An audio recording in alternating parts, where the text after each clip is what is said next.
ဒီပိုင်းတွေကတော့အတွင်းထဲမှာရင်ကန်လေးမျိုးသဘောမျိုးနဲ့ဝေးရမယ့်အပိုင်းတွေတို့တော့ဒီနားမှာခိုက်ချောင်းလေးသုံးပြီးတော့နိုးပရာဆိုလို့ရှိရင်နှစ်ပိုင်းညှက်ပေးရမယ်ကိုယ်လည်းတစ်ထပ်ပဲချုပ်မယ်ဆိုလို့ရှိရင်တော့ဒီနေရာမှာခေါက်ချောင်းနဲ့တစ်ပိုင်းပဲညှက်ပေးရမယ်ဒီဘက်ပိုင်းကိုတော့နိုးပရာဆိုလို့ရှိရင်၄ပိုင်းညှက်ရမယ်ကိုယ်လည်းတစ်ထပ်ပဲဆိုလို့ရှိရင်တော့နှစ်ပိုင်းပဲညှက်ပေးရမယ်ကိုယ်လည်းတစ်ထပ်ပဲချုပ်မဲ့သူတွေကဒီ F1 နဲ့ F2 နဲ့ကိုဒီနားမှာတဲလေးနဲ့ဆက်ထားပြီးရင်ဒီ level တောက်လျှောက်ကိုသုံးပြီးတော့ဒီနေရာမှာကုတ်စာမြင်းကိုဖြည့်ပြီးဆွဲဒီမှာကုတ်စာပိုင်းတစ်ပိုင်းလေးညှက်ပြီးတော့ဒီ level နေရာမှာကုတ်စာလေးနဲ့ချုပ်ပေးရမယ်ဒီကာကြီးပုံကိုယ်တွေကိုသူနဲ့သူနဲ့ကိုတွဲပြီးတော့ချုပ်ပြီးမှဒီကောင်အပေါ်ကနေထပ်ပြီးတော့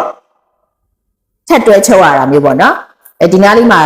တက်တော့ဒီအောင်နာကိုတူတူပဲတစ်ခါလေးပေါင်းပြီးခောက်လို့ရတယ်လေဘင်းရဲ့ဒီနေရာမှာအောက်ထက်ကဒီကိုယ်တွေနဲ့ဒီလေဘင်းကိုလေဒီနားလေးမှာလက်ချုပ်လေးနဲ့တစ်ချက်ထင်းပေးရမယ်ပြီးတော့ဒီရင်အောင်လုံးနေရာလေးအဲ့နေရာလေးမှာလည်းဒီအပေါ်ကိုယ်တွေသားနဲ့ဒီအောက်ကကိုယ်တွေသားနဲ့နေရာကိုအတွင်းလေးကနေလက်ချုပ်နဲ့ထင်းထားပေးပြီးတော့ဒီနားကြောတောက်လျှောက်ကိုလည်းလက်ချုပ်လေးနဲ့အတွင်းလေးကနေလေမမြင်အောင်ပေါ့နော်ချီပြောက်ကလေးနဲ့တွဲပြီးချုပ်ပေးဒီအောက်ဖက်ဒီနားကတော့တူတူတွဲပြီးခောက်လိုက်လို့ရှိရင်သူ့အတူအဆင်ပြေသွားလိမ့်မယ်ချက်ခုတင်ပြလိုက်တဲ့သင်ခန်းစာကိုနားမလည်တာတွေမရှင်းတာတွေရှိရင် comment မှာစာနဲ့ရေးပြီးတော့မေးထားလိုက်နော်